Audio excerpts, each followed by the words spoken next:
Hello students, welcome to your own institute radiance mathematics. मैं Prince Raj 11th 12th chemistry faculty as well as mains बेटा। तो आज मैं आपके एक सवाल पुटअप करने वाला हूं कि जितने भी दुनिया के सराउंडिंग में ऑब्जेक्ट एग्जिस्ट कर रहा है वो एग्जिस्ट कर रहा है, अपने ही लोकेशन पे कैसे एग्जिस्ट है। हो सकता है इसके पीछे बहुत सारे रीजन, लेकिन उनमें से एक बहुत बढ़िया एग्जाम्पल है, एक बहुत बढ़िया रीजन है एटमॉस्फेरिक प्रेशर। हाँ, what do you mean by atmospheric pressure बच्चों? तो अगर मैं एक्सपेरिमेंट के थ्रू समझाता हूँ तो कैसे विजुलाइज कर पाऊंगा। अगर मैं डेफिनेशन की बात करूँ तो जनरल डेफिनेशन क्या है बेटा एटमॉस्फेरिक प्रेशर का? जितने भी ऑब्जेक्ट है उन सब पे एयर के द्वारा लगने वाले प्रेशर को हम क्या बोलते हैं? Atmospheric pressure. जो कि डेफिनेशन में रखा है यहाँ पे, the pressure exerted by air on any object is called as atmospheric pressure. इस प्रेशर को मेजर करने के लिए हम लोग अलग अलग डिफरेंट डेटा का यूज करते हैं बाय गिवन डिफरेंट साइंटिस्ट, ठीक है ना। लेकिन सब वैल्यू इक्वल है। अगर एसटीपी के ऊपर बात करते हैं स्टैंडर्ड स्टेट पे, तो सभी वैल्यू क्या है? बराबर है। जैसे कि 1 एटमॉस्फेरिक प्रेशर को 1 बार के फॉर्म में मेजर किया जाता है, और 1 बार प्रेशर इक्वल्स टू होता है 764 as well as 760 mm of Hg. और अगर हम इसको पैस्कल में मेजर करते हैं तो 1.05 इंटू 10⁵ पैस्कल होता है। अगर बेटा इस एटमॉस्फेरिक प्रेशर को हम जनरली एक्सपेरिमेंट के थ्रू डिस्कस करते हैं तो कैसे करेंगे? देखो, जैसे मैंने यहाँ पर क्या है, ट्यूब ले रखा है, उस ट्यूब के अंदर लिक्विड भरा हुआ रेड कलर के सोल्यूशन में, ठीक है।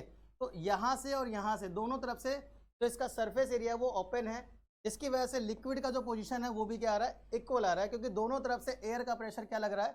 सेम लग रहा है। वहीं अगर मैं ऐसा करता हूँ कि ऊपर से एक एरिया को क्लोज कर देता हूँ और नीचे से ओपन रखता हूँ, तो क्या ये लिक्विड गिरेगा या नहीं गिरेगा? तो यहाँ पे लिक्विड का फ्लो यहाँ तक रुक आकर के रुक गया बेटा, और लिक्विड नीचे नहीं गिर रहा है, क्योंकि मैंने जो एरिया क्लोज किया है वो ऊपर से किया है, नीचे से अभी भी एटमॉस्फेरिक प्रेशर लग रहा है, जिसकी वजह से लिक्विड फ्लो नहीं कर रहा। इसको जनरली अगर मैं एक्सपेरिमेंटली दिखाता हूँ आपको, तो देखो मैं एक ट्यूब, जिस तरीके से यहाँ पे मैंने शो कर रखा है, वैसे एक ट्यूब के अंदर मैंने लिक्विड भर लिया रेड कलर के सोल्यूशन के थ्रू, ठीक है।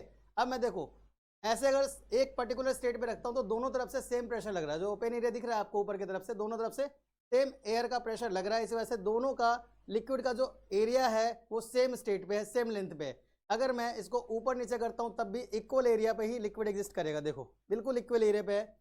ऐसे करूँगा ऊपर तक भी ले जाऊँगा तब भी इक्वल एरिया पे रहेगा। क्यों? क्योंकि एटमॉस्फेरिक प्रेशर दोनों तरफ से बराबर लग रहा है, ठीक है बेटा। अगर मैं इनमें से किसी एक पर्टिकुलर सर्फेस की तरफ क्लोज कर देता हूँ एरिया को, जैसे यहाँ पे मैंने क्लोज कर रहा हूँ, ठीक है, ऐसे मैंने क्लोज कर दिया, तो क्या ये लिक्विड नीचे गिरेगा या नहीं गिरेगा? चेक करते हैं, ऐसे क्लोज करके चेक करते गिरेगा कि नहीं गिरेगा। तो मैं एक तरफ से बंद करके एरिया दूसरे तरफ से लिक्विड को गिरा रहा हूँ, तो यहाँ पे लिक्विड नहीं फ्लो कर रहा है, यहाँ पे फ्लो करना रुक गया। क्यों? क्योंकि बेटा इधर से जो ओपन सर्फेस एरिया है यहाँ से अभी भी एटमॉस्फेरिक प्रेशर लग रहा है, ऊपर से मैंने क्लोज कर दिया है। लेकिन जैसे ही मैं ऊपर से प्रेशर रिलीज करूँगा, जैसे ही थंब हटाऊंगा और प्रेशर लगना स्टार्ट होगा, तो ये लिक्विड का फ्लो स्टार्ट हो जाएगा। तो कुछ इस तरीके से हम एटमॉस्फेरिक प्रेशर को एक्सपेरिमेंटली समझ सकते हैं। तो होता क्या है, केमिस्ट्री में जितने भी चीज़ें हैं बेटा, एक्सेप्शन जनरली बहुत कम है। अगर चीज़ों को समझ के चलो, सभी चीज़ों का, सभी कॉन्सेप्ट का अगर आपको रीज़न पता हो, तो एक्सेप्शन यहाँ नहीं रहता है। और जो केमिस्ट्री आपके मिथ बैठा हुआ है कि रटने वाला सब्जेक्ट, ऐसा कुछ नहीं है।